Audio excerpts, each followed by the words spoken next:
नमस्कार, मैं हूं संतोष। सिटी न्यूज़ वैन रीवा की सांध्यकालीन समाचार सेवा में आपका स्वागत है। प्रस्तुत हैं आज के मुख्य समाचार।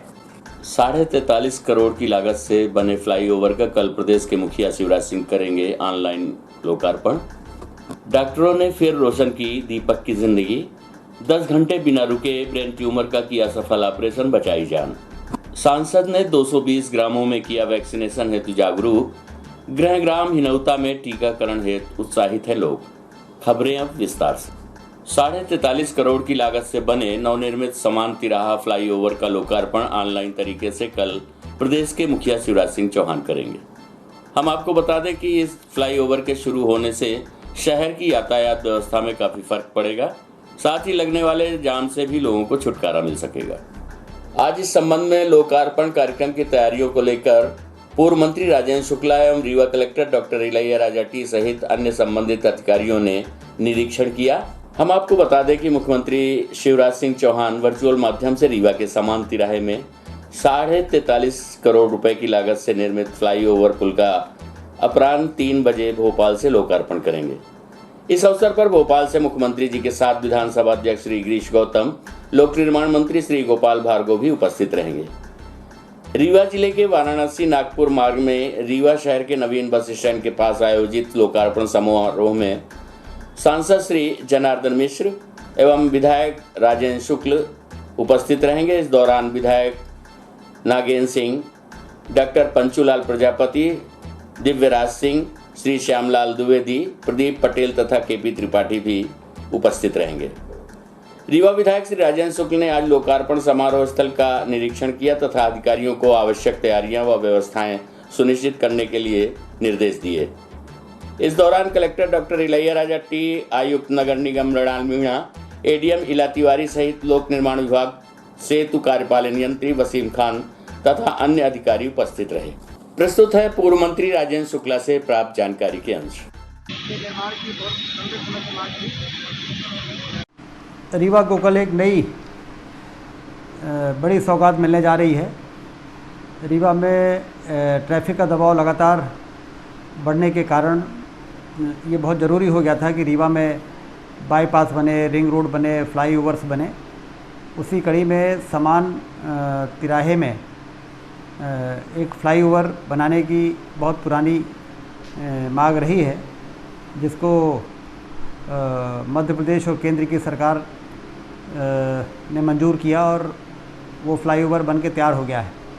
ये फ्लाईओवर 3 लेग का फ्लाईओवर है और कल मुख्यमंत्री जी 3 बजे इसका लोकार्पण करेंगे भोपाल से वर्चुअल कार्यक्रम के माध्यम से, जिसमें भोपाल से पीडब्ल्यूडी मंत्री गोपाल भार्गव जी और हमारे विधानसभा के अध्यक्ष गिरीश गौतम जी से मैंने निवेदन किया है कि वो लोग भी मुख्यमंत्री जी के साथ वहीं से जुड़ेंगे और यहाँ पर सांसद जी और हम सारे विधायक लोग यहाँ पर रहेंगे, क्योंकि एक बड़ी उपलब्धि रीवा को मिल रही है। इससे ट्रैफिक को नियंत्रित करने में बहुत मदद मिलेगी और रीवा को महानगर बनाने का जो हम सबका एक लक्ष्य है, उस दिशा की ओर बढ़ता हुआ जो कदम है, उसमें एक ये महत्वपूर्ण मील का पत्थर साबित होगा। डॉक्टरों ने फिर रोशन की दीपक की जिंदगी। 10 घंटे बिना रुके ऑपरेशन कर बचाई जान।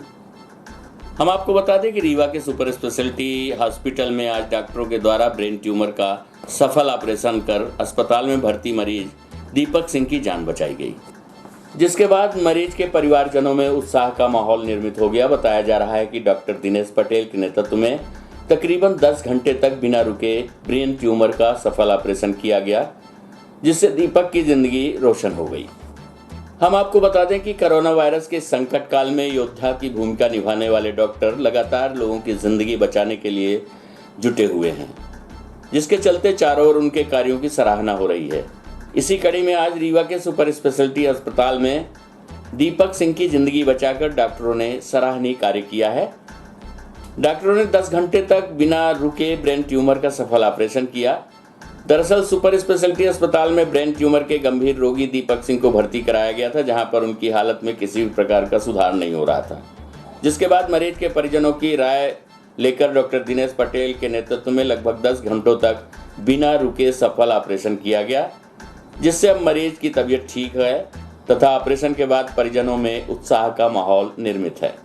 इस संबंध में प्रस्तुत है मरीज के परिजनों एवं डॉक्टर दिनेश पटेल से प्राप्त जानकारी के अंश।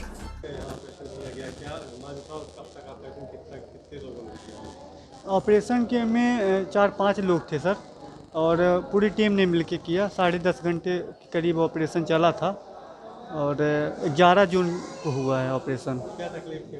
ब्रेन ट्यूमर हो गया था। कब से इलाज चल रहा था? इलाज पिछले 1 साल से चल रहा था। पिछले साल भी सर ने ऑपरेशन किया था और बहुत जल्दी स्वस्थ हो गया था वो, और दोबारा भी वही शिकायत हो गई थी। तो सर ने कहा कि इस बार भी ऑपरेशन करेंगे और इस बार से मतलब उम्मीद है कि इस बार से अच्छे से ही ठीक हो जाएगा। और काफ़ी लंबा ऑपरेशन चला, जिसमें सर ने ये जानकारी दी थी कि हो सकता है इसकी आवाज़ चली जाए, लेकिन हम भरपूर प्रयास करेंगे कि उनकी आवाज़ सही सलामत रहे, और हुई भी। सब कुछ अच्छा था और पेशेंट हमारा सबसे जल्दी रिकवर हुआ। जैसे ही पेशेंट का ऑपरेशन हुआ और उसको बहुत जल्द होश आया। और ऑपरेशन के लिए कौन कर रहा था ऑपरेशन? जी सर, डॉक्टर किस उस समय डॉक्टर दिनेश पटेल सर मुख्य रूप से थे, और डॉक्टर RG ओम बिसोड़े सर थे, और डॉक्टर देवेश गुप्ता सर थे, और एक सर और थे, सद्धाम सर थे। जी जी। यहाँ के कुछ मरीज अभी भी दवाई कराने के लिए बाहर जा रहे हैं, जी। उनको क्या संदेश देंगे आप? यहाँ आपका सफल ऑपरेशन हुआ। जी, मैं यही संदेश देना चाहूँगा कि जो लोग बाहर भाग रहे हैं वो लोग विश्वास करें यहाँ पर, क्योंकि हमारे यहाँ अगर सुपर स्पेशलिटी बनी है तो हमें उसका फ़ायदा उठाना चाहिए। हमारा भी एक समय के लिए मनोबल तोड़ दिया गया था कि हमें बोला गया कि यहाँ के डॉक्टर अच्छे नहीं हैं, आप लखनऊ ले जाइए, दिल्ली ले जाइए, कहीं और ले जाइए, और ब्रेन ट्यूमर बहुत बड़ी बीमारी होती है। लेकिन हमने हौसला नहीं तोड़ा और ऑपरेशन कराया यहाँ पर आके, और सर ने बहुत अच्छा ऑपरेशन किया। तो मैं विंध्यवासियों को यही बोलना चाहूँगा कि हमारे यहाँ के डॉक्टरों पर भरोसा करें और बाहर कहीं मत भटकें, आप पैसे बर्बाद मत करें। जी सर। क्या नाम आपका? हिमांशु सिंह नाम है। बीमार कौन है आपका? वो भाई है हमारे। दीपांशु सिंह नाम है, 20 साल उनकी उम्र है। सर, कल आपको एक पेशेंट का ऑपरेशन किया है ब्रेन ट्यूमर का, क्या कॉम्प्लिकेशन है, कैसे उनको मतलब क्या ऑपरेशन में कितना टाइम लगा? लगभग ये 20-21 साल का लड़का है, और जिसको एक बार पहले भी ऑपरेशन हुआ था ब्रेन ट्यूमर का, ये फिर से रिकरेंस हुआ उसको, और इस बार काफ़ी बड़ा ट्यूमर हुआ। इस ऑपरेशन बहुत ही जटिल था, और लगभग 10 घंटे के करीब ऑपरेशन चला होगा, और ऑपरेशन के तुरंत बाद बच्चा होश में भी आ गया, चल फिर भी रहा है, और खाना पीना भी खा रहा है। अब इसकी बायोप्सी बाहर भेजी जाएगी, उसके बाद तय होगा कि आगे इसको सिकाई और दवाई लगनी है या नहीं लगनी है। कौन सी ग्रेड का ट्यूमर है वो बायोप्सी की जब रिपोर्ट आ जाएगी उससे तय होगा। सर, अपने बिंद के कुछ लोग अभी भी दवाई कराने के लिए बाहर जा रहे हैं, उनको क्या मैसेज देंगे? अभी देखिए, हम बहुत सारे लोग न्यूरोसर्जन्स यहाँ पे आ गए हैं, और लोगों को नहीं जाना चाहिए। वेस्टेज ऑफ टाइम और मनी दोनों चीज़ें हैं। कहीं ना कहीं मन में डर बना रहता है अपने देखिए, पहले क्या था कि न्यूरोसर्जन्स नहीं थे, धीरे धीरे व्यवस्थाएं रीवा में भी हो गई हैं, और जो रिज़ल्ट्स चाहे रीवा में है, चाहे नागपुर में है, चाहे दिल्ली में है, चाहे इवन अमेरिका में भी, सब जगह रिज़ल्ट्स एक जैसे हैं, और लोगों को रुकना चाहिए। यहाँ पे उनका फॉलोअप भी इजी है, क्योंकि आदमी एक बार जैसे समझ लीजिए नागपुर जाता है, ऑपरेशन कराता है, उसे 8-10 दिन बाद छुट्टी हो जाती है, और फिर फॉलोअप कराने के लिए उतनी दूर वापस जाना पड़ता है। कोई कॉम्प्लिकेशन हो फिर उतना ही दौड़ना पड़ता है। यहाँ पे हम आसपास 40-50 किलोमीटर दूर से आसानी से आ सकता है आदमी, और आसानी से ठीक होकर जा सकता है।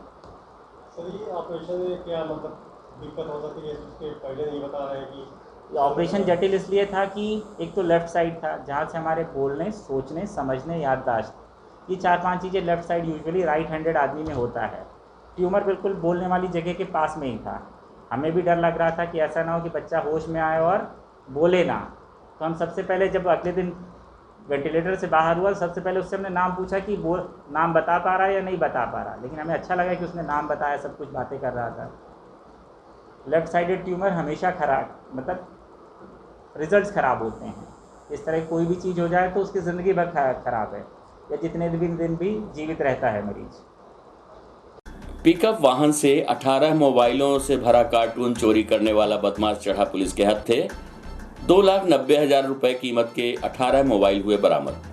हम आपको बता दें कि विगत दिवस बुढ़वा पेट्रोल पंप में अपनी पिकअप गाड़ी में डीजल डलवा रहे फरियादी बाल मुकुंद तिवारी पिता रामकरण तिवारी उम्र 40 साल निवासी ग्राम बकिया थाना रामपुर वघेलान जिला सतना का पिकअप वाहन पीछे तरफ 18 नग मोबाइलों से भरे कार्टून जिसमें रखे थे अज्ञात बदमाशों द्वारा चोरी कर लिया गया। फरियादी की रिपोर्ट पर थाना सिटी कोतवाली में अपराध दर्ज किया गया तथा आरोपी के विरुद्ध पंजीबद्ध कर विवेचना में लिया गया। चोरी गए सभी मोबाइल सैमसंग व वीवो कंपनी के ब्रांड न्यू थे।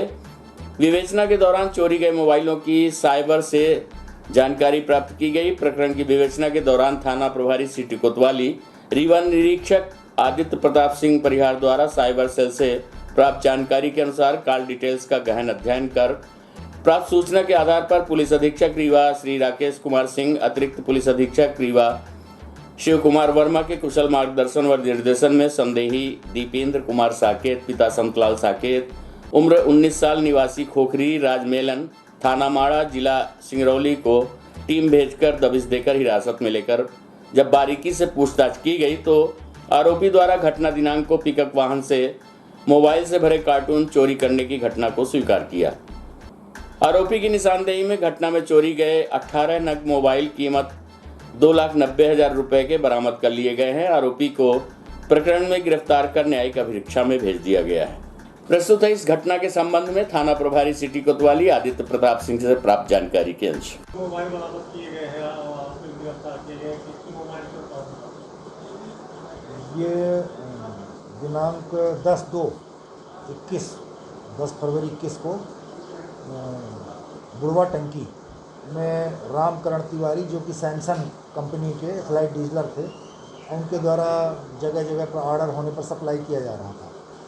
तो सैमसंग कंपनी का एक कार्टून बेलेरो वाहन में ले करके और पहुंचाने के लिए निकले थे और वहां तेल भराने के लिए रुके थे।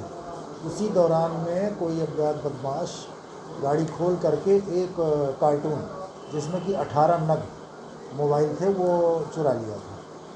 इस पर अपराध पंजीबद्ध करके और तलाश की जा रही थी और साइबर सेल को भी लगातार उसमें रिमाइंडर किए जा रहे थे और IMEI सर्च करने के लिए, और अभी उसमें एक मोबाइल के चलने की जानकारी मिली। उस पर काम किया गया मेहनत करके और उस पर ट्रैक किया गया तो वो माड़ा थाना जिला सिंगरौली में चलना पाया गया, जिस पर से कि पार्टी भेज करके और उस पर घेराबंदी कर पकड़ा गया। तो जो मोबाइल चालू किया था वही व्यक्ति चोरी किया था और पूरे मोबाइल अभी तक वो बेचने के लिए प्रयास किया था लेकिन नहीं बिक पाए थे। तो उनको रखा था कि जैसे कुछ और समय बीत जाएगा तो उनको फिर औने दामों में बेचेंगे। तो उसके पास से पूरे मोबाइल 18 के 18 मोबाइल मिल गए हैं, जिनको कि रक्षा में लेकर के उससे पूरे मोबाइल जब्त किए गए हैं। आरोपी का नाम है दीपेंद्र कुमार साकेत, ये निवासी खोखरी का है, थाना माड़ा का। 220 गांवों का भ्रमण कर लोगों को वैक्सीनेशन के लिए जागरूक करने वाले भाजपा सांसद के गांव में हुआ 40% लोगों को वैक्सीनेशन। हम आपको बता दें कि रीवा संसदीय क्षेत्र के भाजपा सांसद के ग्राम हिनौता में अभी तक 40% लोगों को वैक्सीन लगाई गई है। सांसद द्वारा जिले के 220 ग्रामों से अधिक का भ्रमण कर वैक्सीन लगाने की लगातार प्रचार प्रसार किया गया, जहां कुछ लोगों में तो लोग स्वयं आगे आकर उत्साहपूर्वक वैक्सीन लगवा रहे हैं, लेकिन कुछ गांवों में ऐसे भी लोग हैं जहां अभी भी अंधविश्वास और भ्रम तथा भयवश वैक्सीन लगवाने से लोग कतरा रहे हैं। हम आपको बता दें कि वैक्सीनेशन के शुरुआती दौर में जब वैक्सीन लगाई जा रही थी तो कतिपय राजनीतिक पार्टियों के द्वारा वैक्सीनेशन के संबंध में लोगों को काफ़ी भ्रमित किया गया था, जिसका असर भी वैक्सीनेशन कार्यक्रम में कुछ स्थानों में साफ दिखाई देता है। आज आवश्यकता है सारे भ्रम और अंधविश्वास तथा भ्रमित लोगों को समझाइश देकर वैक्सीन लगवाने के लिए प्रेरित किए जाने की। इसी कड़ी में हम आपको बता दें कि ग्राम पंचायत हिनौता में लंबे समय से वैक्सीनेशन को लेकर जन जागरूकता अभियान चलाया जा रहा था, जिसके तहत वैक्सीन लगवाने के लिए लोग बढ़ चढ़कर हिस्सा ले रहे हैं, परंतु फिर भी उन्हें पर्याप्त मात्रा में वैक्सीन की कमी के कारण डोज नहीं मिल पा रही है। गांव के लोगों की माने तो ये टीकाकरण केंद्रों में जाते हैं, लेकिन उन्हें कभी कभी खाली हाथ लौटकर आना पड़ता है। जिन्होंने टीका लगवा लिया है वो भी घर घर जाकर लोगों को जागरूक कर रहे हैं तथा टीके के फायदे बता रहे हैं और लोगों को टीका लगाने के लिए प्रेरित कर रहे हैं। लोगों को जागरूक करने ग्राम पंचायत स्तर पर निगरानी समिति का गठन भी किया गया है, जिसके लिए ग्राम सचिव के नेतृत्व में प्रशासनिक और गैर प्रशासनिक लोगों की टीम मिलकर डोर टू डोर भ्रमण कर लोगों को टीकाकरण केंद्रों तक पहुंचाने में जुटी हुई है। वहीं भाजपा सांसद जनार्दन मिश्र का गांव होने के चलते सांसद स्वयं समय समय पर जागरूकता को लेकर मॉनिटरिंग भी करते रहते हैं, मगर फिर भी वैक्सीन की कमी के चलते अब तक इस गांव में मात्र 40% का वैक्सीनेशन हो सका है। आंकड़ों की बात की जाए तो ग्राम पंचायत हिनौता में तकरीबन 2000 लोगों को कोरोना के टीके लगाए जाने थे, परंतु अब तक मात्र 795 लोगों को ही ये टीके मिल पाए हैं। वहीं प्रशासन के द्वारा जल्द से जल्द अधिक से अधिक लोगों को टीके लगाए जाने के दावे किए जा रहे हैं।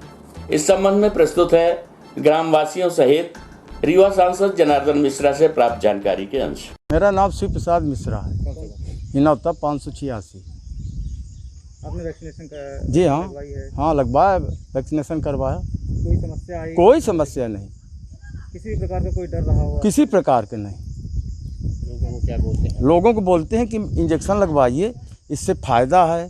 कोरोना जो नहीं लगाएंगे तो कोरोना फिर दोबारा आ सकता है।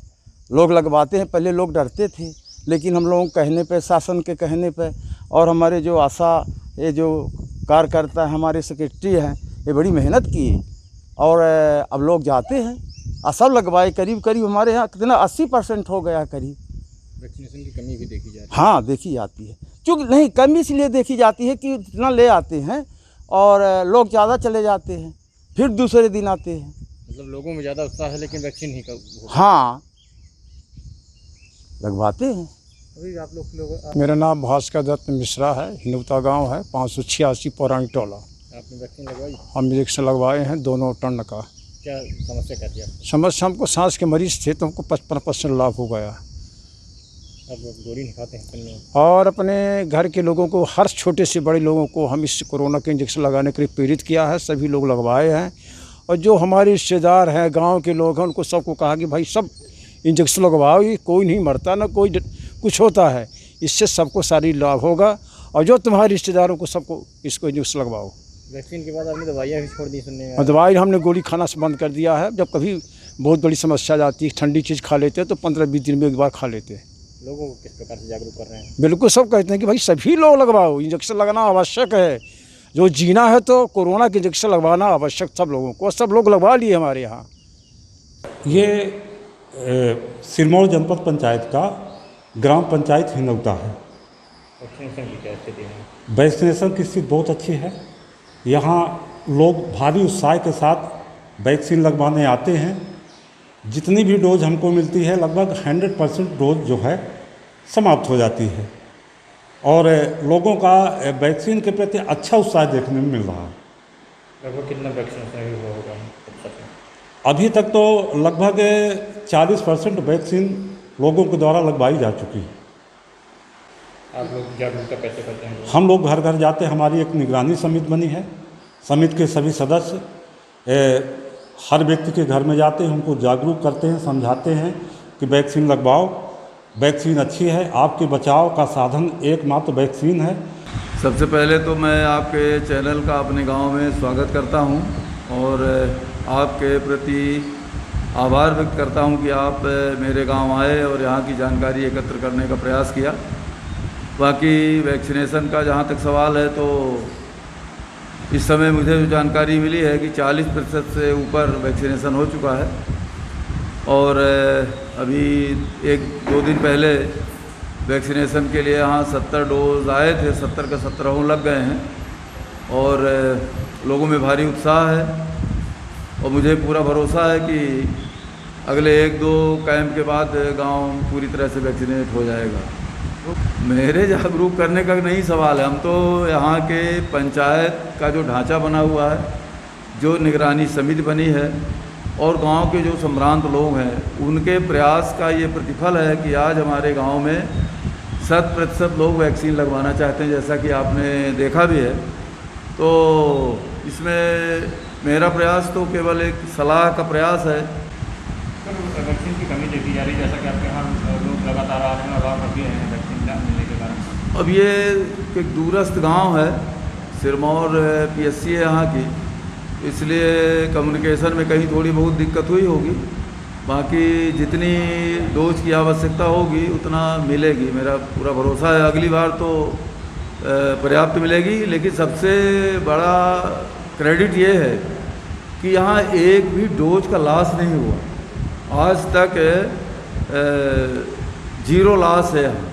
ये सबसे बड़ी चीज़ है। वैक्सीनेशन के लिए लोग 2-4 लोग हो सकता है वापस चले गए हों, लेकिन लॉस नहीं हुआ। आज तो वैक्सीन अमृत तुल्य है, उसका एक भी डोज नुकसान न होने पाए, ये यहाँ के पंचायत के लोगों का, जो यहाँ के सरपंच हैं, सचिव हैं, GRS हैं, प्रबंध समिति जो यहाँ निगरानी समिति जो बनी है, उन लोगों का खास तौर से मैं इसलिए उनको धन्यवाद देना चाहूँगा कि उन लोगों ने वैक्सीन का लॉस नहीं होने दिया। ये उनके लिए पक्ष की क्रेडिट है। बहुत से गाँव ऐसे हैं जहाँ लोगों की जागरूकता नहीं है और आपके गाँव में लोग बढ़ चढ़ कर आगे आ रहे हैं, उन गाँवों के लिए क्या कहेंगे जहाँ जागरूकता नहीं हो पाई? मेरा एक आपके माध्यम से आग्रह है सब लोगों से कि जो भ्रम में न फंसे। वैक्सीन को लेकर के 7-8 महीने से लगातार जो बयान दिल्ली से आए, भोपाल से आए हैं कि वैक्सीन ये मोदी की वैक्सीन है, इसमें पानी है, वो तो मेरी जब सरकार बनेगी तब वैक्सीन लगवाऊंगा और ये वैक्सीन तो मार डालेगी, इसकी वजह से तमाम भ्रांतियां हैं। ये मैं आपकी बात स्वीकार करता हूं। लेकिन जिस तरह से हमारे गांव में भ्रांतियां टूटी हैं, उसी तरह से दूसरे गांव में भी। मैं तो अभी कोरोना काल में भी लगभग 200 से अधिक पंचायतों में भ्रमण किया मैंने। नगर निगम के 4-5 वार्ड छोड़ के बाकी सभी में गया, नगर पंचायतों में गया गुड़ के अलावा। तो और अब 15 तारीख को मेरे बेटे की शादी है, तो 16-17 से मैं फिर से अभियान शुरू करूँगा और मैं समझता हूँ कि सकारात्मक असर पड़ेगा और वैक्सीनेशन के लिए जो भ्रांतियाँ हैं महीने 15 दिन में सब दूर हो जाएंगी। NSUI ने भारतीय जनता पार्टी का फूका पुतला, कहा कि 2 करोड़ की भूमि ट्रस्ट ने 18 करोड़ में खरीदी। NSUI के प्रदेश सचिव अभिषेक तिवारी के नेतृत्व में राम मंदिर निर्माण ट्रस्ट के द्वारा जमीन खरीदी में घोटाले का आरोप लगाते हुए भाजपा एवं मंदिर ट्रस्ट का पुतला दहन कर नारेबाजी कर विरोध प्रदर्शन किया गया। आपको बता दें कि अयोध्या में मंदिर बनवा रहे श्री राम जन्मभूमि तीर्थ ट्रस्ट पर जमीन खरीदी में घोटालों के आरोप लग रहे हैं। आपको बता दें कि हाल में ही आम पार्टी के संजय सिंह द्वारा आरोप लगाते हुए कहा गया है कि 18 मार्च को ट्रस्ट ने 18 करोड़ रुपए में सुल्तान अंसारी और रवि मोहन तिवारी के नाम से 2 व्यक्तियों से जमीन खरीदी। खास बात यह है कि ये जमीन 5 मिनट पहले ही हरीश पाठक और कुसुम पाठक से 2 करोड़ रुपए में खरीदी गई थी। यानी सिर्फ 5 मिनट में जमीन 16.5 करोड़ महंगी हो गई। ये श्री राम के भक्तों से मिले दान की सीधी लूट है। कागजात पर अयोध्या के मेयर ऋषिकेश उपाध्याय और ट्रस्ट के शामिल अनिल मिश्रा के हस्ताक्षर हैं। संजय सिंह ने कहा कि जो जमीन मंदिर ट्रस्ट ने खरीदी उसके एग्रीमेंट के लिए ई स्टाम्प 5:11 पर खरीदा गया। रवि मोहन तिवारी ने जो जमीन हरीश पाठक से खरीदी उसका ई स्टाम्प 5:22 पर खरीदा गया। आखिर ट्रस्ट ने स्टाम्प पहले ही कैसे खरीद लिया? आज इसी के चलते कॉलेज चौराहे में भारतीय जनता पार्टी और मंदिर ट्रस्ट का पुतला दहन करते हुए अभिषेक तिवारी ने कहा कि भारतीय जनता पार्टी हमेशा से ही राम के नाम पर राजनीति कर लोगों की आस्था व भावनाओं से खिलवाड़ करती रही है। अब इस घोटाले को लेकर भारतीय जनता पार्टी के कृत्यों को बर्दाश्त नहीं किया जाएगा और आगे भी अब ऐसे कृत्यों का विरोध होता रहेगा। प्रस्तुत है NSUI के अभिषेक तिवारी से प्राप्त जानकारी के अंश। जैसा कि आप सब जानते हैं, भारतीय जनता पार्टी लगातार राम के नाम पर वोट बैंक, राम के नाम पर राजनीति व अयोध्या में राम मंदिर निर्माण को लेकर लगातार चंदा वसूल कर राजनीति कर रही थी। लोगों की भावनाओं के साथ खिलवाड़ कर रही थी। जो लोगों की आस्थाएं जुड़ी हैं भगवान पर, उसके नाम पर उसका उपयोग करती रही। जैसा कि आप सब समझिए, राम मंदिर भूमि घोटाला समझिए। तस्वीर है सुल्तान अंसारी के भूमि खरीदी 18 मार्च 2021 को, कीमत 2 करोड़। गवाह रवि मोहन तिवारी जी हैं। 2 घंटे में 2 करोड़ की ज़मीन 18 करोड़ की हो गई, मतलब 16 करोड़ 16.5 करोड़ घोटाला हुआ 2 घंटे में। 2 घंटे बाद की तस्वीर यह है कि मंदिर ट्रस्ट ने सुल्तान अंसारी से भूमि खरीदी गई 18 मार्च को ही, 2 घंटे बाद। कीमत 18 करोड़ 50 लाख। गवाह रवि मोहन तिवारी। तो 2 घंटे में इन्होंने 16.5 करोड़ का जो घोटाला करा है। राम मंदिर के नाम जो चंदा इकट्ठा हुआ करता था, बीजेपी उसके आस्थाओं को ठेस पहुंचाती रही है। उसका यह चरित्र उजागर हुआ है आज NSUI के साथ ही युवक कांग्रेस के हमारे व्यास द्विवेदी जी हैं, जिला युवक कांग्रेस के ITCL के हैं। हमने जो NSUI पूरे प्रदेश भर में पुतला दहन कर रही है आज रीवा इकाई ने भी हम सबके साथ साथियों के साथ मैंने पुतला दहन कर एक सांकेतिक प्रदर्शन किया है कि भारतीय जनता पार्टी जो बीजेपी राम के नाम पर हमेशा चंदा, लोगों के मंदिर बनवाने के नाम पर भावनाओं खिलवाड़, चुनावों में 2014 और 19 में लगातार जैसे उन्होंने किया, उसी को लेकर मैं इस चीज़ को स्पष्ट करना चाहता हूं कि यह भारतीय जनता पार्टी ना भगवान की सगी हो सकी, क्योंकि इसने एक ही दिन में एक इतना बड़ा घोटाला करा उस ज़मीन को कि 2 करोड़ की ज़मीन 16 करोड़ बेच दी। ठीक है ना। तो मेरा कहना है साफ स्पष्ट है कि भारतीय जनता पार्टी केवल लोगों की आस्था और भावनाओं के साथ खिलवाड़ करी है। इसका NSUI सहन नहीं करेगी और भी आगे विरोध प्रदर्शन करेगी। आज भारतीय जनता पार्टी का मैंने वो चिन्ह लगा करके उसका पुतला फूका है पार्टी का।